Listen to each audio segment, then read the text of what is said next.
जाना है? ऐसे देश में जाना है जहां पर तेरे पिता के घर को छोड़कर, अपने दोस्तों को छोड़कर, सब कुछ छोड़कर तुझे जाना है। अब्राहम निकल पड़ा ना। अब्राहम ने कहीं पूछा, प्रभु मुझे बताओ तो सही, मुझे कहां जाना है, वो कौन सी जगह है, वो कैसी जगह है, आप एक बार बताइए तो सही, उसके बाद ही तो जाऊंगा मैं।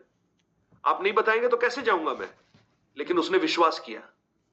और पता है, अब्राहम ने जो विश्वास किया वो उसके लिए धार्मिकता बन गया। और आप देखिए, विश्वास के साथ जब वो निकला, परमेश्वर ने उसे क्या बना दिया? विश्वासियों का पिता बना दिया। हम सबके लिए एक रोल मॉडल बना दिया। सबसे पहली बात, आप आज जिन जिन बातों के लिए प्रार्थना कर रहे हैं, आपकी बहुत सारी प्रार्थना विषय होंगे, आपने लिख के रख रखा होगा। आप ये विश्वास कीजिए, इन सारी बातों का उत्तर देने में हमारा परमेश्वर सक्षम है। ही इज एबल, वो दे सकता है उत्तर, क्योंकि उसके लिए कोई भी कार्य कठिन नहीं है। और आप जब उस विश्वास के साथ प्रार्थना करते हैं ना, वहां पर अद्भुत काम होते हैं। ऐसे कितने प्रभु के दासों की गवाहियां हैं जिन्होंने अद्भुत अद्भुत कामों को अपने जीवन में हासिल किया विश्वास के द्वारा, जो कल्पना नहीं कर सकते लोग, जो जो मनुष्य की कल्पना में भी नहीं आ सकती, वो लोगों के सामने प्रकट हो गया। क्योंकि उन्होंने मनुष्य को देखकर नहीं, मनुष्य के सलाह को देखकर नहीं, अपने अनुभव को देखकर नहीं, लेकिन जो परमेश्वर ने कहा उस पर विश्वास किया। परमेश्वर ने जो कहा उस पर विश्वास किया। अभी स्वर्गदूत आकर क्या कह रहा है? तेरी पत्नी इल्शिबा से एक बच्चा होगा, है ना, एक बेटा होगा जिसका नाम यूहन्ना रखना। यह परमेश्वर कह रहा है, क्योंकि स्वर्गदूत को भेजा है उसने। और मनुष्य क्या कह रहा है? यह कैसे हो सकता है, मैं बूढ़ा हूं, मेरी पत्नी भी बूढ़ी है।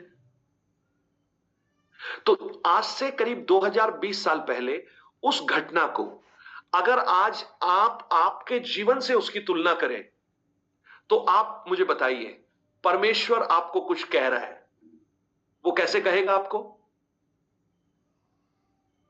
बताइए कैसे कहेगा?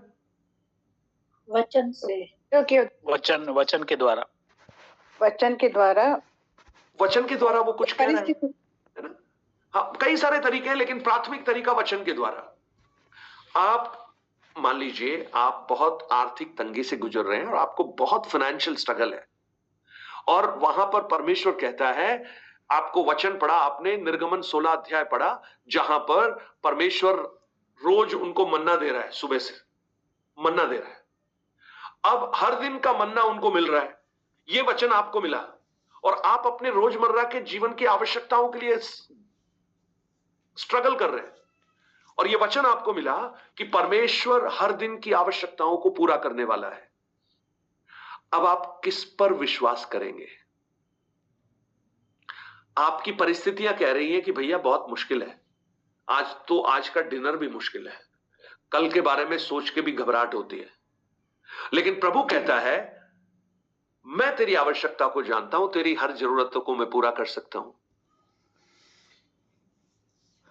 वो अपनी महिमा के धन के अनुसार तुम्हारी हर घटी को पूरा करेगा। एलिया ने परमेश्वर के आज्ञा के अनुसार, एलिया जब करीत में चला गया तो वहां पर कौओं के द्वारा परमेश्वर ने उसके लिए बंदोबस्त किया।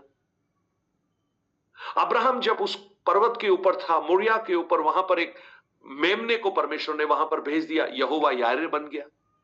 ये सब बातें आपने पढ़ी मतलब परमेश्वर ने आपको बताई। परमेश्वर जैसे जकरिया के पास आकर स्वर्गदूत ने बोला, ऐसे ही परमेश्वर ने आपके पास अपना वचन भेज दिया, वचन के रूप में, पवित्र शास्त्र के रूप में। और परमेश्वर कुछ कह रहा है और आप क्या कह रहे हैं? नहीं नहीं नहीं नहीं, ये तो होना बहुत मुश्किल है, जैसे जकरिया ने बोला ना। यानी आप उस वचन पर विश्वास नहीं कर रहे हैं। और जब ऐसा वो वचन पर विश्वास नहीं कर रहा था, तो फिर से उस स्वर्गदूत को कुछ बोलना पड़ा। पता है स्वर्गदूत ने फिर क्या बोला?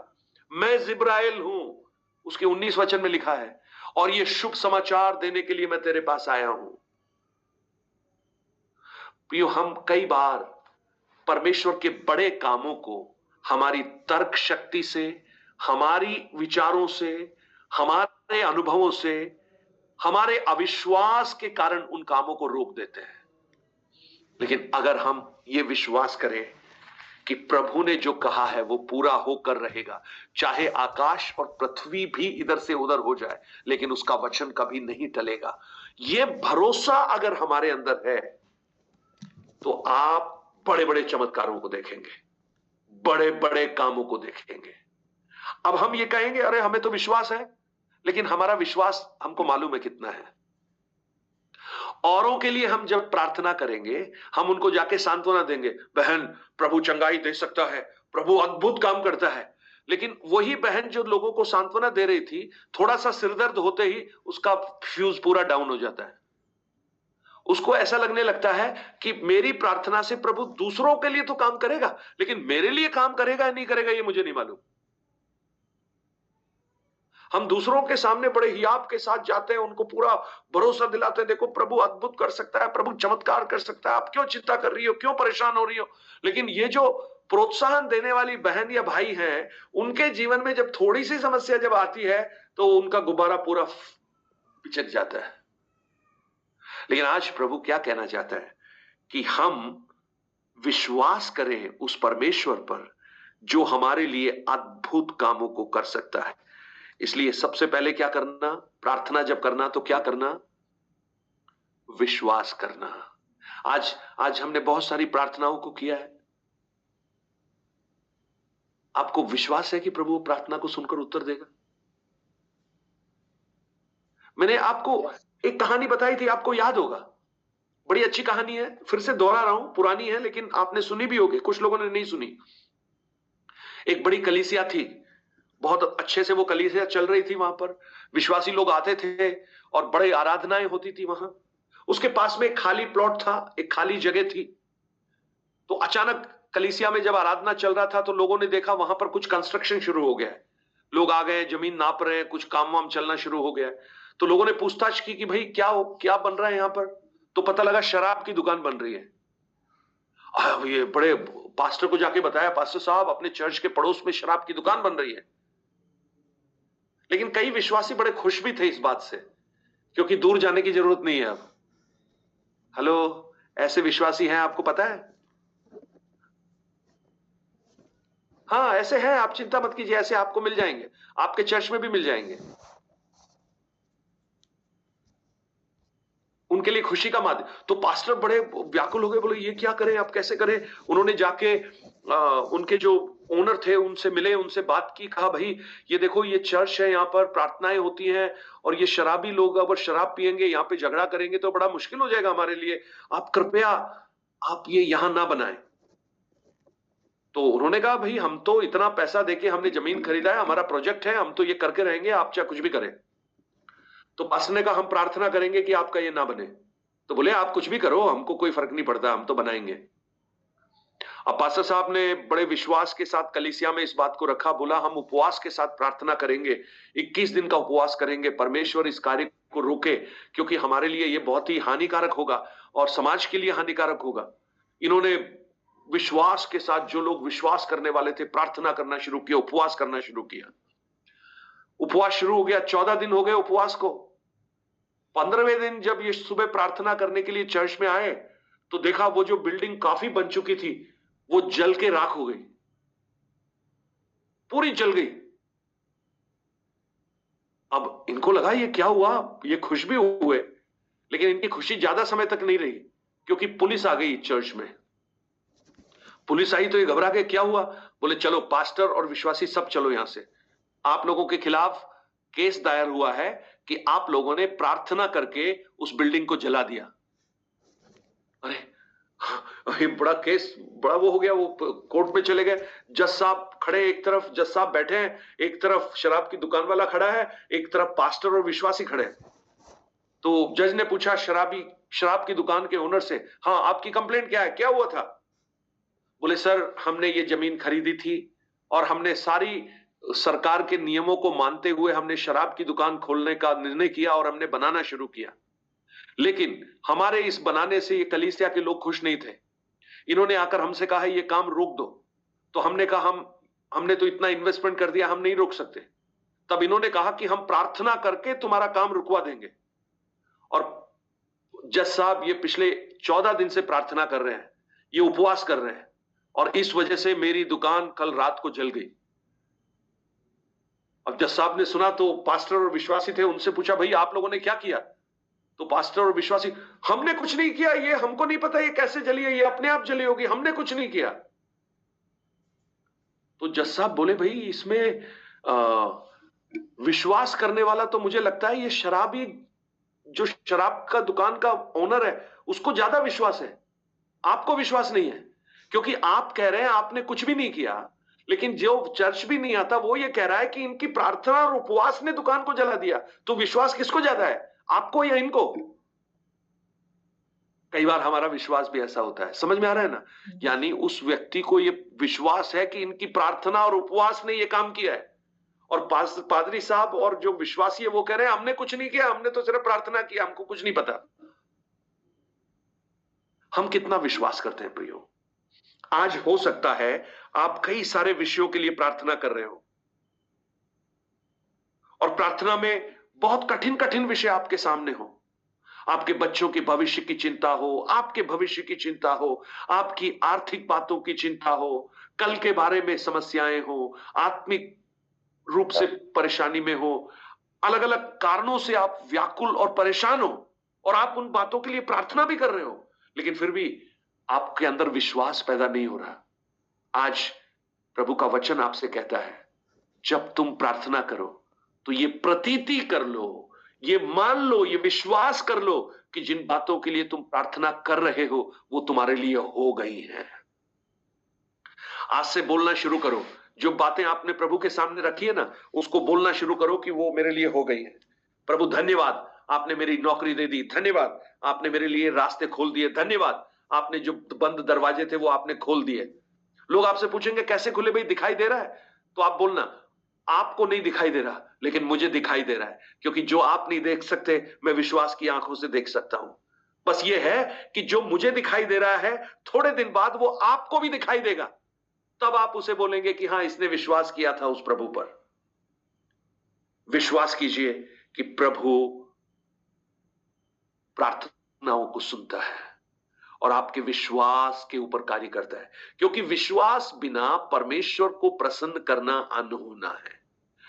और जो परमेश्वर के पास आते हैं उन्हें विश्वास करना चाहिए कि परमेश्वर है और वो अपने भक्तों की सुनता है। Praise the Lord. Okay, so number 1 विश्वास कीजिए। नंबर 2 एक और बहुत ही महत्वपूर्ण बात है, जब आप प्रार्थना करें उसको हमेशा याद रखिए। पहला यूहन्ना 5 अध्याय उसका 14 वचन। पहला यूहन्ना 5वां अध्याय 14 वचन, जल्दी से पढ़ लीजिए। और हमें उसके सामने जो हियाव होता है वह यह है कि यदि हम उसकी इच्छा के अनुसार कुछ मांगते हैं तो वह हमारी सुनता है। यदि हम उसकी इच्छा से कुछ मांगते हैं तो वो हमारी सुनता है। अगर इस वचन को अगर थोड़ा सा उल्टा कर दें तो वो क्या होगा? इच्छा से मांगते हैं तो सुनता है, और उसकी बिना इच्छा के मांगते हैं तो नहीं सुनता है ना? उस वचन को अगर तो आप थोड़ा उल्टा करें तो अब हमें यह हियाव है कि हम उसकी इच्छा से कुछ अगर मांगते हैं तो वो हमारी सुनता है। अब उसकी इच्छा क्या है? आप तो प्रार्थना कर रहे हैं, आप तो अपनी विषयों को लेकर प्रार्थना कर रहे हैं, और आपके उस प्रार्थना में आपकी जरूरत है, आपकी आवश्यकता है, लेकिन हो सकता है वो प्रभु की इच्छा के विरुद्ध हो। ऐसा हो सकता है ना? आप याकूब 4:3 पढ़ोगे ना, वहां पर पता क्या लिखा है? तुम मांगते हो परंतु पाते नहीं, क्योंकि तुम बुरी इच्छा से मांगते हो। बुरी इच्छा से मांगते हो। तो हम जब प्रार्थना करें तो परमेश्वर की इच्छा से मांगना, और परमेश्वर की इच्छा क्या है? मैं आपको बताऊं परमेश्वर की इच्छा क्या है? यह परमेश्वर की इच्छा है। पूरा पवित्र शास्त्र परमेश्वर की इच्छा है। आपको परमेश्वर की इच्छा इसलिए नहीं मालूम है क्योंकि आपने यह पढ़ा नहीं है। आप जब इसे पढ़ेंगे आपको परमेश्वर की इच्छा मालूम होगी, और जब परमेश्वर की इच्छा मालूम होगी तो आप उस इच्छा को जानकर प्रार्थना कर सकते हैं। मैंने आज भी शाम को भी मैं प्रचार कर रहा था, एक पानी होता है ना, पानी जब बहता है तो उसका एक फ्लो होता है, और अगर आप तैर रहे हैं और उस पानी के बहाव के विरोध में आप तैर रहे हैं तो आपको बहुत परिश्रम करना पड़ेगा, और हो सकता है उस परिश्रम में आप डूब भी जाएं। लेकिन अगर आप पानी के फ्लो के साथ बह रहे हैं, उधर तैर रहे हैं, जिधर पानी बह रहा है उसी दिशा में आप तैर रहे हैं, आपको बहुत कम परिश्रम करके आप बहुत लंबी दूरी की यात्रा कर सकते हैं। अभी पता है क्या है प्रॉब्लम? हम कुछ मांगते हैं और परमेश्वर की इच्छा वो नहीं है। अब ये स्ट्रगल है। अब हम परमेश्वर की इच्छा के विरुद्ध काम करने की कोशिश कर रहे हैं। कई बार प्रभु ना अपनी इच्छा के विरुद्ध भी जाकर हमारी प्रार्थना का उत्तर दे देता है, लेकिन याद रखना उसमें फिर प्रॉब्लम ही प्रॉब्लम है, उसमें समस्याएं आपका सामना करेंगी। लेकिन जब हम उस बहाव के साथ इच्छा को जानते हुए हम प्रार्थना करते हैं तो प्रभु हमारी प्रार्थनाओं को बहुत अच्छे से सुनता है। अभी परमेश्वर की इच्छा क्या है? अच्छा, अब सोचिएगा, क्या परमेश्वर की यह इच्छा है कि हम अपने शत्रुओं को माफ करें? इच्छा है या नहीं है? यस, वचन भी है कि माफ करो तो तुम्हें भी किया जाएगा। अच्छा, हम जब प्रार्थना कर रहे हैं तो हम कुछ लोगों के लिए प्रार्थना कर रहे हैं, परमेश्वर वो बहुत ही दुष्ट है, वो बहुत ही अन्यायी है, उसने मेरे साथ बहुत बुरा किया है, प्रभु आप देख लेना, प्रभु उसको इसका पनिशमेंट मिलना चाहिए प्रभु। अब आप प्रार्थना कर रहे हैं लेकिन प्रभु आपकी प्रार्थना नहीं सुन रहा, और आप कह रहे हैं यार मैं तो प्रार्थना कर रहा हूं लेकिन उसके साथ कुछ भी नहीं हो रहा। क्यों नहीं हो रहा? क्योंकि आप परमेश्वर की इच्छा के विरुद्ध जाके प्रार्थना कर रहे हैं। परमेश्वर की इच्छा शत्रुओं को नाश करने की नहीं है, परंतु वो ये चाहता है कि दुष्ट का भी उद्धार हो, वो भी मन फिराए, वो भी विश्वास में आ जाए। जब हम उस इच्छा के अनुसार प्रार्थना करते हैं, मैंने एक उदाहरण आपको लिया है, अभी फॉर एक और उदाहरण मैं आपको देता हूं।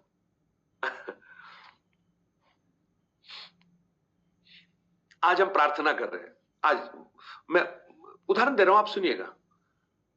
आप में से कितने लोगों को अच्छा लगता है प्रार्थना करना हमारे देश के प्रधानमंत्री के लिए, आरएसएस के लिए,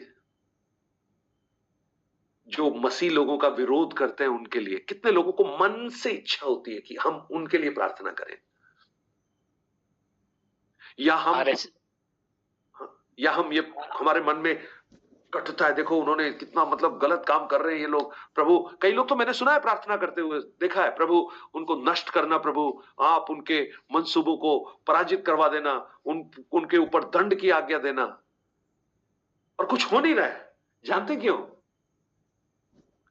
प्रभु चाहता है कि हमारे ऊपर जो अधिकारी है, जो हमारे ऊपर जो अथॉरिटी है, वो चाहे कोई भी क्यों ना हो, हम उसका सम्मान करें और हम ये जाने कि हर एक अधिकार परमेश्वर की ओर से दिया जाता है, और इसलिए उस अधिकार के अधीन रहना प्रभु हमसे चाहता है। आज शायद हमारे मन में, क्योंकि हमने जो परिवेश देखा है उसमें हमें अच्छा नहीं लग रहा प्रार्थना करना, लेकिन वो परमेश्वर की इच्छा क्या है? सबके लिए प्रार्थना करना है ना। देखिए पौलुस को जब आप देखेंगे ना, पौलुस ने प्रार्थना किया। रोमियो की पुस्तक 9 अध्याय पढ़िए, 10 अध्याय 1 वचन एक बार पढ़ लीजिए। रोमियो की पुस्तक 10 अध्याय उसका पहला वचन। हे भाइयों, मेरे मन की अभिलाषा और उनके लिए परमेश्वर से मेरी प्रार्थना है कि वे उद्धार पाएं। ये पता किसके लिए बोल रहा है? इजराइल के लिए बोल रहा है। वे उद्धार पाएं, वे उद्धार पाएं। उसमें मतलब कोई कंडीशन नहीं है। कि वो ना पाए, वो ग्रुप ना पाए, ये ग्रुप पाए, ये वाला ना पाए, क्योंकि वो हमारे विरोध में है, वो हमारे शत्रु हैं। नो नो नो नो, वो उद्धार पाए।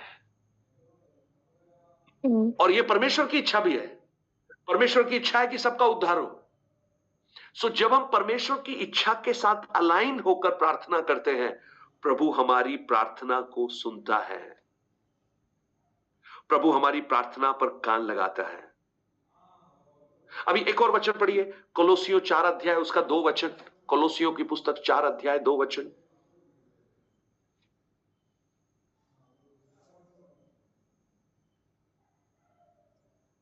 जल्दी से पढ़िए, 4 उसका 2।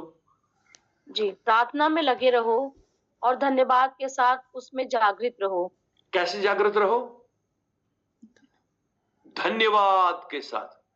अब आप कहेंगे मैं धन्यवाद किस बात के लिए दूं? मेरी तो हालत खराब है, मैं बिस्तर पे हूं, मेरी बैंक का लोन नहीं देने से मेरे घर को कुर्क करने के लिए लोग आ रहे हैं, मेरे बच्चे की फीस दी नहीं है, और आप वचन कह रहा है कि धन्यवाद दो। अब आप बताइए, अब आप धन्यवाद नहीं देना चाहते क्योंकि आपके जीवन में ऐसी परेशानियों से आप गुजर रहे हैं और फिर आप प्रार्थना कर रहे हैं, तो आपने एक इच्छा को तोड़ दिया परमेश्वर की। क्या? धन्यवादित रहो। यानी जब आपकी परिस्थितियां अनुकूल नहीं हैं, सब कुछ आपको प्रतिकूल दिख रहा है, तब भी आपको क्या करना है? धन्यवाद करना है। धन्यवाद देते हुए प्रार्थना करना है। बहुत बातों के लिए धन्यवाद दे सकते हैं आप। एक लंबी भैया, सांस लीजिए, एक लंबी सांस लीजिए। क्या सांस लिया आपने? क्या अंदर लिया आपने? ऑक्सीजन। ऑक्सीजन लिया ना? कुछ पैसा दिया आपने? नहीं। आप जाके पूछ लेना, एक सिलेंडर ऑक्सीजन को जब अस्पताल में लगाया जाता है उसके लिए कितना पैसा देना पड़ता है। तो आप मुझे बताइए, आप इस बात के लिए धन्यवाद दे सकते हैं प्रभु को? प्रभु, आप हमें फ्री में ऑक्सीजन दे रहे हैं। जब कोरोना हुआ था ना, तब ये सिलेंडर्स की कीमत का पता लगा था कि सिलेंडर कितने का मिलता है। लोग जमीन गिरवी रखकर लेने के लिए तैयार थे। एंड एशियंटी याद होगा आप लोगों को। हमारे पास हजारों कारण है धन्यवादित होने के, लेकिन हम कई बार जब हमारे जीवन में कार्य नहीं होते हैं तो हम ऐसे प्रार्थना करते हैं जैसे परमेश्वर से कुट्टा हो गए ना, और हम बस यही चाहते हैं आप हमारा काम कर दीजिए, बस उससे ज्यादा हमको कुछ नहीं कहना। लेकिन प्रभु चाहता है धन्यवादित रहो। फिलिपियों 4, 6 और 7 में पता है क्या लिखा है? पौलुस क्या कहता है? किसी भी बात की चिंता मत करो, परंतु तुम्हारी विनती, प्रार्थना, निवेदन धन्यवाद के साथ परमेश्वर के सम्मुख में समर्पित की जाए। धन्यवाद के साथ। अभी खाने के लिए कुछ भी नहीं है, लेकिन खाली प्लेट को लेकर अब मैं क्या धन्यवाद दूं? लेकिन प्रभु पता है क्या कह रहा है? कम से कम प्लेट तो है ना, उसके लिए धन्यवाद दो। चलो प्लेट भी नहीं है, अच्छा सिर के ऊपर कुछ छत तो है जिसके नीचे बैठे हो, उसके लिए धन्यवाद दो।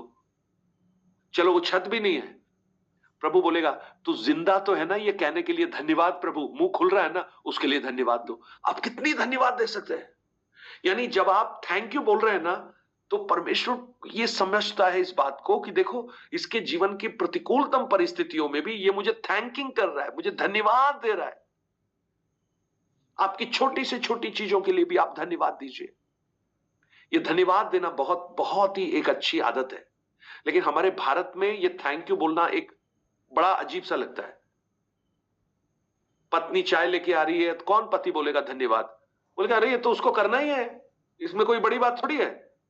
लेकिन आप यूएस, अमेरिका, यूरोपियन कंट्रीज में आप देखेंगे तो हर चीज के लिए वो थैंक यू बोलेंगे। बच्चों को थैंक यू बोलेंगे, पत्नी को थैंक यू बोलेंगे, पति को थैंक यू बोलेंगे, जो कुछ भी कोई कर रहा है उसको थैंक यू बोलेंगे। Thank you is a good word जो लोगों को प्रोत्साहन देता है। आप परमेश्वर के प्रति धन्यवादित हैं या नहीं? मुझे याद आ रहा है वो 2 घटनाएं जब प्रभु यीशु मसीह भीड़ को खिला रहे थे। 5000 की भीड़ को खिला रहे थे, 4000 की भीड़ को खिला रहे थे। 5 रोटी और 2 मछली हाथ में ली और धन्यवाद दिया। 2 मछली और थोड़ी सी 7 रोटी और थोड़ी सी मछलियां थी, उनको हाथ में लेके धन्यवाद दिया। जो कम था, जो पूरा नहीं था, जो थोड़ा सा था, उसके लिए परमेश्वर को धन्यवाद दिया। आप भी जो आपके पास कम है ना, उसके लिए धन्यवाद दीजिए। जब कम के लिए धन्यवाद दोगे, प्रभु उसे बढ़ाकर आपके ही हाथ में देगा, किसी और के हाथ में नहीं देगा, आपके ही हाथ में देगा। सो प्रभु की इच्छा है धन्यवाद देना। सो परमेश्वर की इच्छा को जानते हुए प्रार्थना कीजिए। एक विश्वास के साथ प्रार्थना कीजिए, दूसरा परमेश्वर की इच्छा को जानते हुए प्रार्थना कीजिए। और एक और वचन मैं आपको बताता हूं परमेश्वर की इच्छा को जानने का। रोमियो उसका 12 अध्याय उसका 2 वचन, वहां लिखा है, इस संसार के सदृश ना बनो, परंतु तुम्हारी बुद्धि के नए हो जाने से तुम्हारा चाल चलन भी बदलता जाए, जिससे तुम परमेश्वर की भली, भावती और सिद्ध इच्छा को अनुभव से मालूम कर सको। जब ट्रांसफॉर्मेशन आएगा ना यहां पर मन में वचन के द्वारा, तब परमेश्वर की इच्छा को हम मानना जानना शुरू कर देंगे। आप प्रभु के साथ बैठिए, उसकी इच्छा आपको प्रकट होना शुरू हो जाएगी। आप जब उसके वचनों को पढ़ेंगे, उसकी इच्छा आपको प्रकट होना शुरू हो जाएगी। वो आपको बताएगा कौन सा मार्ग आपको लेना है। मैं तुझे बुद्धि दूंगा और जिस मार्ग पर तुझे चलना है उसमें तेरी अगुवाई करूंगा। फिर आप अपनी इच्छा से नहीं मांगेंगे, आप प्रभु की इच्छा के साथ मांगेंगे। और जब आप प्रभु की इच्छा के साथ मांगेंगे तो प्रभु इस बात से बहुत खुश होगा। बोला, देख, ये अपनी इच्छा को पूरा नहीं कर रही है, नहीं कर रहा है, ये मेरी इच्छा के लिए प्रार्थना कर रही है, मैं इसको देता हूं। कैसे प्रार्थना करना? एक, विश्वास के साथ प्रार्थना करना। दूसरा, कैसे प्रार्थना करना? उसकी इच्छा को जानकर प्रार्थना करना। अब एक और वचन पढ़ लीजिए, भजन संहिता 66 उसका 18 वचन, सैम 66 वर्स 18। जल्दी से पढ़िए, टाइम हो गया।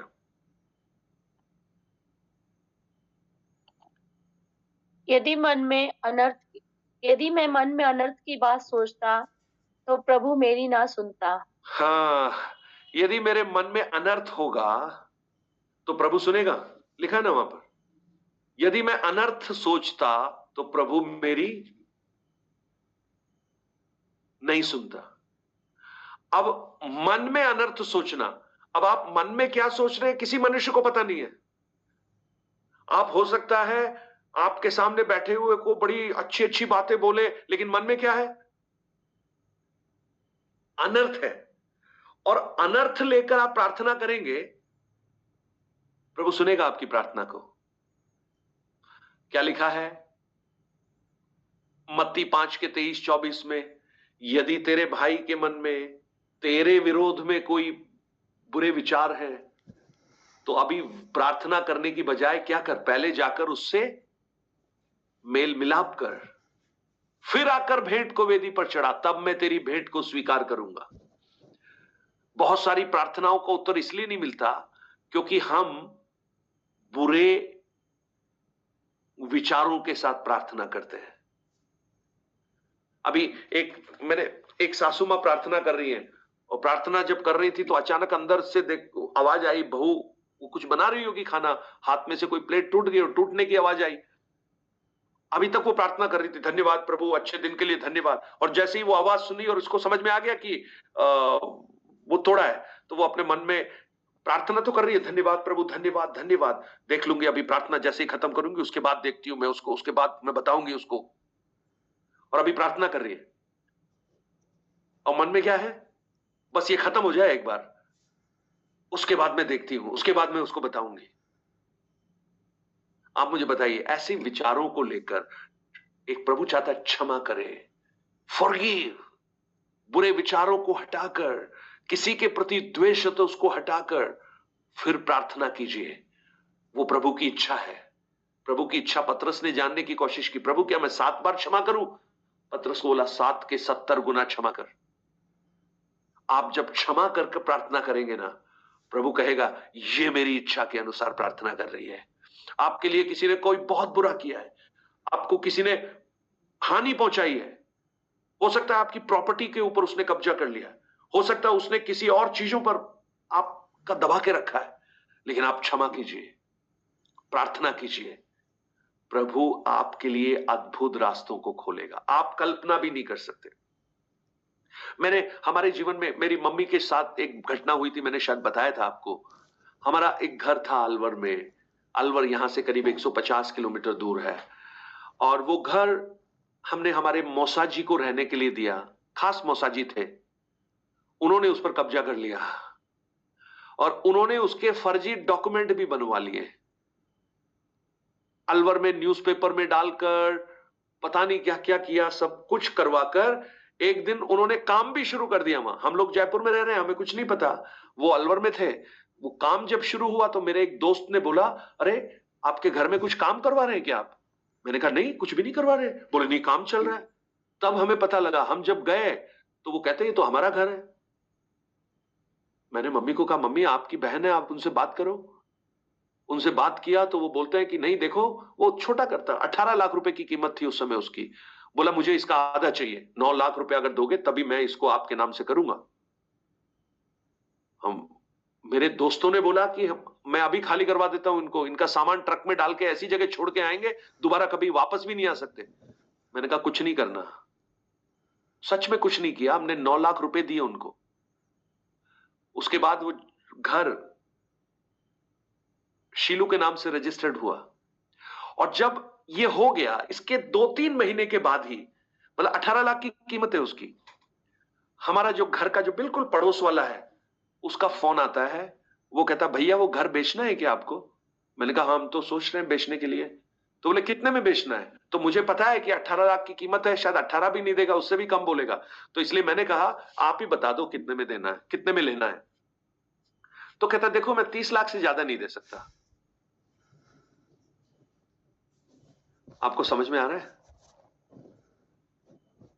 प्रभु अनुग्रह गॉड, करते। It's a God. आप क्षमा कीजिए, आप भूल जाइए कुछ बातों को।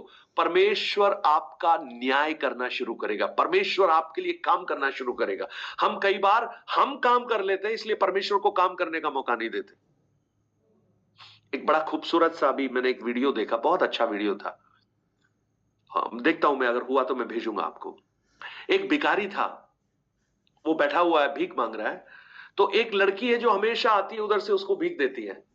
उस दिन भी उसने भीख दी उसको, और लड़की को पता नहीं लगा कि उसके हाथ की जो अंगूठी थी, हीरे की अंगूठी, वो भी साथ ही साथ उसमें गिर गई। अब इस आदमी को पता लग गया बाद में, और इसको ये समझ में आ गया कि उस लड़की की गिरी है।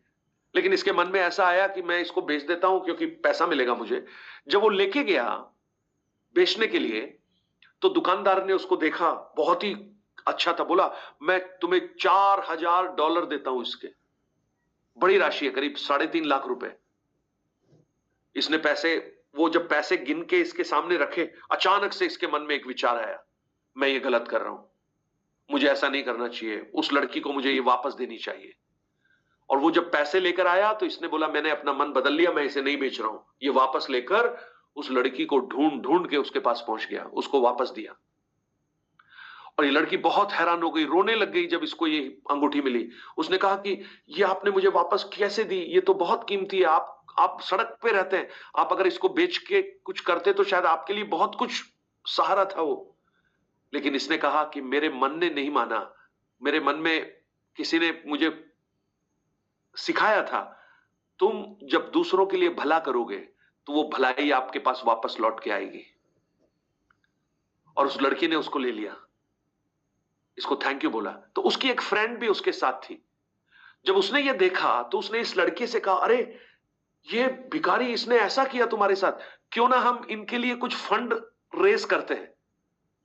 एक फंड रेज करने का एक पेज होता है, उन्होंने उसमें वो शुरू किया फंड रेज करना। और हैरान हो गए ये देखकर कि 7 दिन के अंदर करीब $1,90,000 उन्होंने इकट्ठे कर लिए। जब मैंने हिसाब लगाया तो करीब 1,65,00,000 रुपए।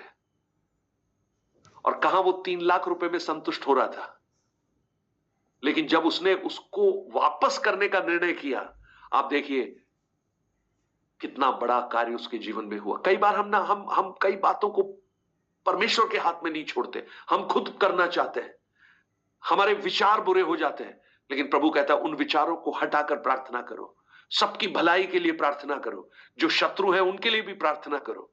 अय्यूब 42:10 हमेशा मैं बोलता हूं, अय्यूब ने अपने मित्रों के लिए प्रार्थना किया जो उसके शत्रु जैसे थे, तब परमेश्वर ने उसको दुगना लौटाकर वापस दिया, उसके हर अपराधों को क्षमा किया। विश्वास के साथ प्रार्थना, परमेश्वर की इच्छा के अनुसार प्रार्थना, बुरे विचारों से हटकर प्रार्थना और निरंतर प्रार्थना। निरंतर प्रार्थना करते रहो, प्रार्थना रोको मत, प्रार्थना करते रहिए जब तक उत्तर ना मिले। लूका रचित सुसमाचार 11 अध्याय में उसका उदाहरण है। प्रभु यीशु मसीह ने एक दृष्टांत दिया। एक दोस्त रात के समय अपने दोस्त के पास गया, दरवाजा खटखटाया, मुझे चाहिए चाहिए चाहिए। उसने बोला नहीं है, सुबह आना। लेकिन वो खटखटाता रहा।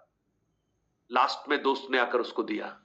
फिर लिखा है, मांगो तो तुम्हें दिया जाएगा, ढूंढो तो तुम पाओगे, खटखटाओगे तो तुम्हारे लिए खोला जाएगा। एक विधवा थी जो एक न्यायाधीश के पास गई, मुझे न्याय चुकाओ। उसने बोला नहीं चुकाऊंगा, मैं किसी की परवाह नहीं करता। लेकिन ये बार बार उसके पास जाती रही, बार बार उसके पास जाती रही। लास्ट में उसने कहा ये तो मेरी नाक में दम कर देगी। उसका न्याय चुकाया। आप प्रार्थना करते रहिए, छोड़िए मत, निराश मत होइए। विश्वास के साथ प्रार्थना कीजिए, परमेश्वर की इच्छा के अनुसार प्रार्थना कीजिए, बुरे विचारों को हटाकर प्रार्थना कीजिए, निरंतर प्रार्थना कीजिए। आप देखना प्रार्थना के बड़े बड़े उत्तर आपको मिलना शुरू हो जाएंगे। अभी प्रार्थना में जो शब्द आपके छोटे दिख रहे हैं ना, जब उसका उत्तर आएगा ना, लोग पता है क्या कहेंगे, इनकी प्रार्थना कितनी बड़ी थी, क्योंकि वो उत्तर प्रभु बड़ा कर कर आपको देना प्रारंभ करेगा। चलिए, कल शुक्रवार है, कल हम प्रार्थना करते हैं। हम हर दिन प्रार्थना करते हैं। आज भी 8:45 बजे से हम प्रार्थना के लिए ओपन करते हैं। बहुत थोड़े लोग हैं जो आते हैं प्रार्थना के लिए। प्रार्थना कीजिए प्रियो, अपने बच्चों के लिए प्रार्थना कीजिए, अपने मित्रों के लिए, अपने घर वालों के लिए, अपने शत्रुओं के लिए, अपने देश के लिए, अपने राजनेताओं के लिए। पर यह परमेश्वर की इच्छा है, प्रार्थना कीजिए। जब आप ऐसा करेंगे ना, प्रभु अद्भुत उत्तर आपको देना प्रारंभ करेगा। और एक दिन आप भी खुशी के साथ कहेंगे, प्रभु ने मेरी प्रार्थना को सुनकर उत्तर दिया, मेरी प्रार्थना को उसने सुना। तो बड़ी बड़ी गवाहियां आने वाले दिनों में प्रभु हमारे सामने प्रकट करेगा प्रार्थनाओं के उत्तर का, और वो मेरे लिए होगा। ऐसा कितने लोग विश्वास करते हैं? विश्वास करना है ना। जहां कुछ आशा दिखाई नहीं दे रही है, वहां भी विश्वास करना। देखो, हमारे कुछ बच्चे हैं, वो कह रहे हैं हाँ हमारे लिए प्रभु करेगा। यस, जरूर करेगा बच्चों, आपके लिए, क्योंकि विश्वास के ऊपर प्रभु कार्य करता है। Let's pray. आंखों को बंद करें, प्रार्थना करें। और अश्विन जी, आप प्रार्थना कर लीजिएगा प्लीज।